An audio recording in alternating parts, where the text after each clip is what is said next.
ahead and get started. Thank you so much for coming. We are very excited to have you here. We would like to officially welcome you to the McClung Public Speaking Contest. You may not be aware, but the McClung Speaking Contest is actually the largest public speaking contest in the Southeast, and we are thrilled to host such a prestigious event here at the University of Tennessee. Tonight we will hear from our 5 finalists who have actually already completed several very competitive rounds of our speech contest. The first step was that our students submitted outlines, and from there we narrowed the students to semifinalists. We selected 11 semifinalists who presented their speeches to a panel of judges, and all of our semifinalists worked quite hard. We'd like to take a moment to recognize them. You will find their names listed in the program, so let's go ahead and take a minute and congratulate our semifinalists on their awards.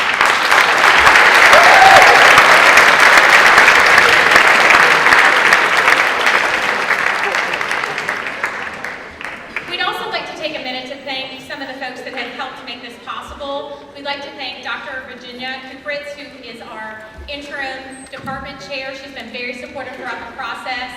And also Dr. John Haas, who is our former chair and currently the interim chair for the Advertising and Public Relations program.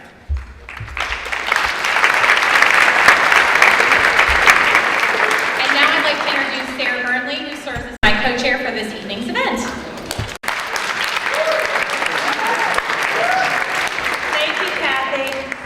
Remember to be respectful of all of our speakers this evening. They spent a lot of hard work, practice, and preparation.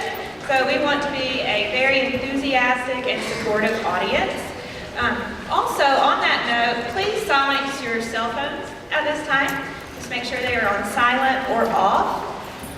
We would also like to thank our honor students who are serving as our ushers and are passing out our programs as well.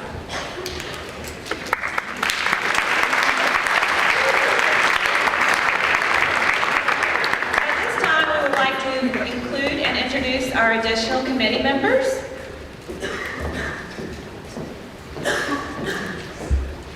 We have Katie Barrett, Paisley Kelly, and Emily Powell.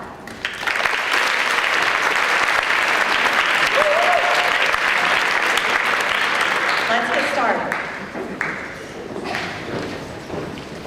Thank you, Sarah. Our first speaker this evening is McClung. Brianna is a freshman at the University of Tennessee, majoring in kinesiology. Brianna is from Chattanooga, Tennessee, and her speech is entitled "The Legacy of the First Serial Killer." Please help me welcome Brianna.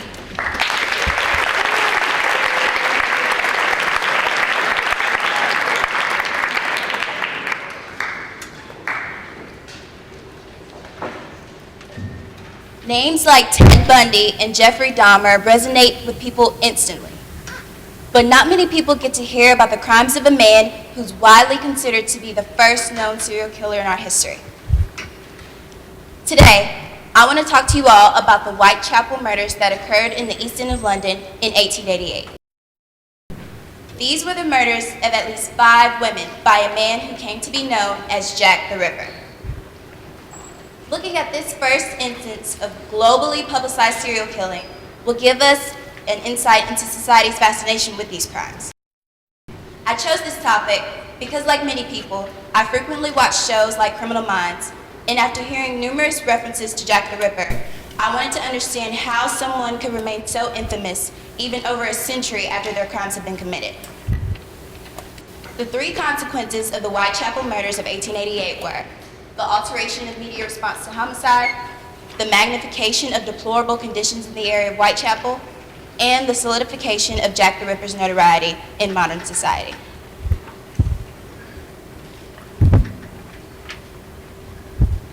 The first consequence I'd like to discuss is the alteration of media response. The media's interest in these crimes skyrocketed in just a short amount of time, and these crimes specifically received an amount of publicity that no others had before it. In addition to that, publications were writing about these crimes everywhere, not just in the local area of London. An article was even written here in the US by the New York Times in September of 1888, and this article referred to the killer as the Whitechapel Fiend, and even labeled him as a mysterious assassin.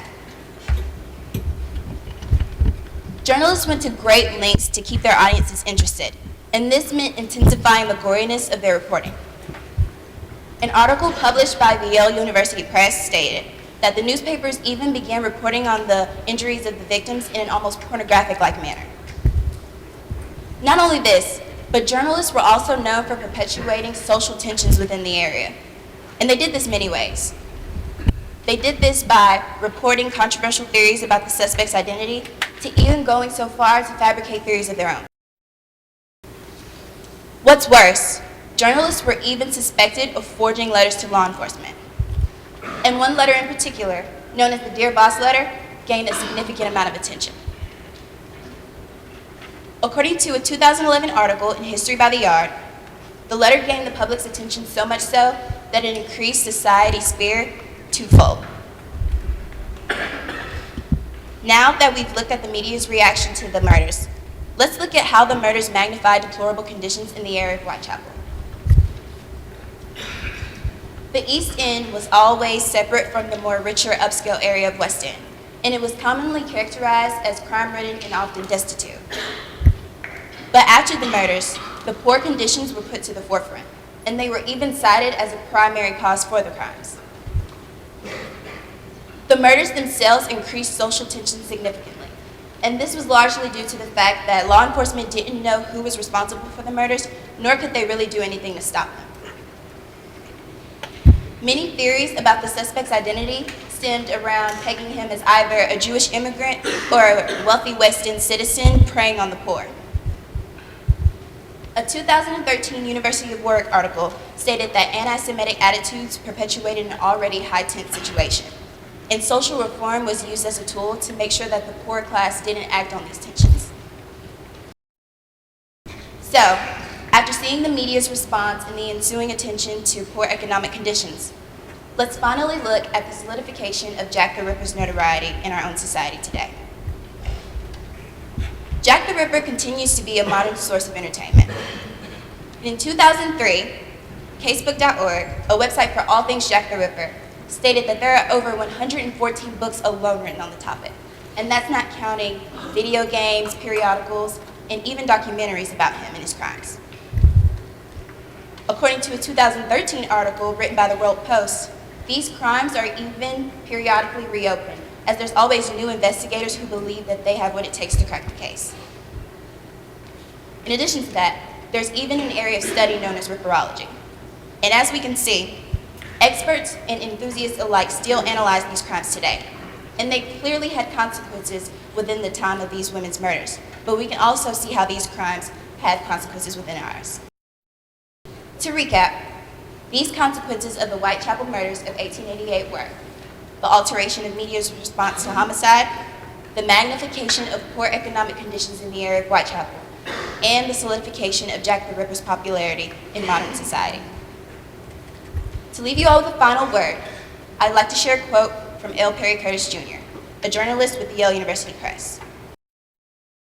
Curtis states that no matter how far removed we may be from the actual crime scene, we are drawn to such tales, because the horrific reality of homicide reminds us of both the precariousness of life and the imminence of death. Societal interests will keep these killers and their crimes in the forefront, and they will remain as a source of inquiry and entertainment for years to come. Thank you.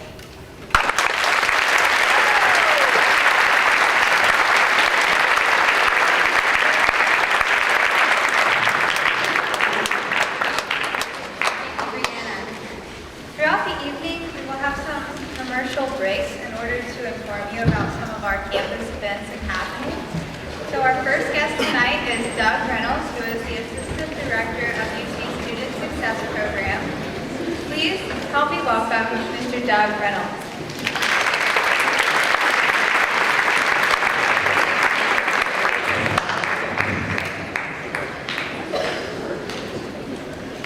Hi, I'm Doug. When Kathy Cuevas asked me to do a commercial for our office tonight, she told me to be creative. So I said, I've got a good idea. What if I do one of my rhymes? And she said, tell me what other ideas you might have. So I said louder, how about one of my rhymes? Because I think all a person really has in this life is his or her rhymes. So I'm going to do one of those. I like to call this one the Student Success Center. We got ourselves a center, and it's focused on success. From here where we are sitting, it's 2 blocks north and west. You can leave your problems, leave one, leave all, when you come on up and see us. 3rd floor, Grieve Hall. April is the month for you to come and see us. Bike or walk if you are green, or drive up in your Prius.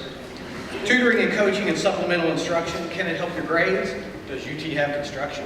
Tutoring and coaching and supplemental instruction. How do I know? It's my powers of deduction. Our tutoring is strong. It's highly reputed. It cannot be refuted. Come and see a tutor and get yourself tutored. You should see a tutor just like you did, like the new kid with the blue squid. Too slow in the 40, I was never recruited. See a tutor, and get yourself tutored. And don't forget about our academic coaches. They're honest to a fault and above reproaches.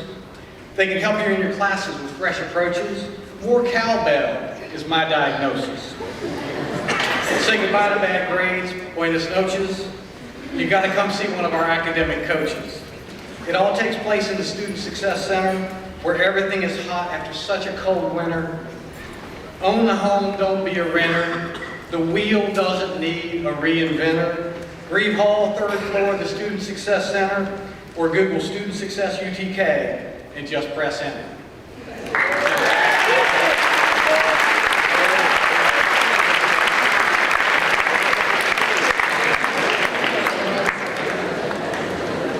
Our second speaker this evening is Dylan Boggs. Dylan is a freshman at UT and majoring in engineering. He is from Copperhill, Tennessee, and his speech is entitled Stonehenge, 2 Theories of Creation. Please help me in welcoming Dylan.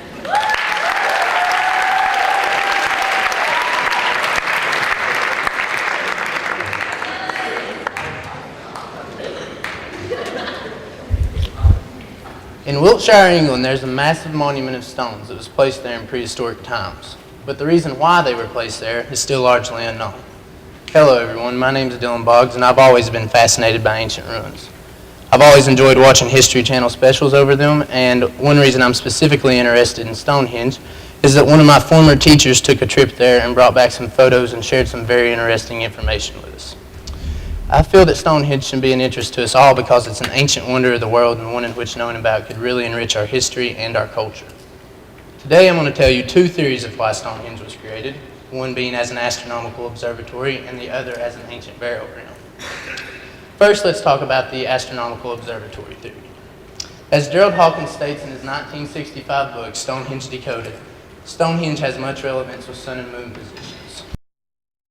Hawkins' computer calculations showed that all the significant stones at Stonehenge, which you can see here being the ones standing up on the outer circle, used with the ones on the inner circle there, those can all be used to point out specific sun and moon locations in their orbits. These calculations provide very strong supporting evidence for this astronomical observatory theory. Hawkins also explains that Stonehenge has relevance with lunar eclipses. The Aubrey holes, which you can see above, hold very much importance in this astronomical observatory theory.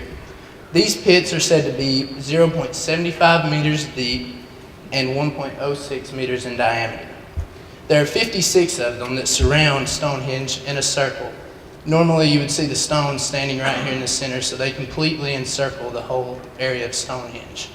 And these 56 pits are said to be able to predict lunar eclipses on a 56-year sequence. And that's a sequence only recently discovered by scientists. So that really goes to show the possible intelligence of the creators of Stonehenge. Now that I've told you about the astronomical observatory theory, let's move on to the burial ground theory. Many experts do indeed believe that Stonehenge served the purpose as an ancient burial ground. In a 2014 academic journal called Science, Michael Balter explains that it could have been the burial site for a nearby village. Durrington Walls was a village located roughly 2 miles away from Stonehenge. There have been animal remains found at Durrington Walls, such as cattle teeth and other things, that date back to the same time as human remains found at the site of Stonehenge. However, at the village of Darrington Walls, there have been no sign or any remains of human remains there at Darrington Walls. However, this suggests that Stonehenge could have been the grave site for the deceased people of Darrington Walls. In another example of the ancient burial ground theory,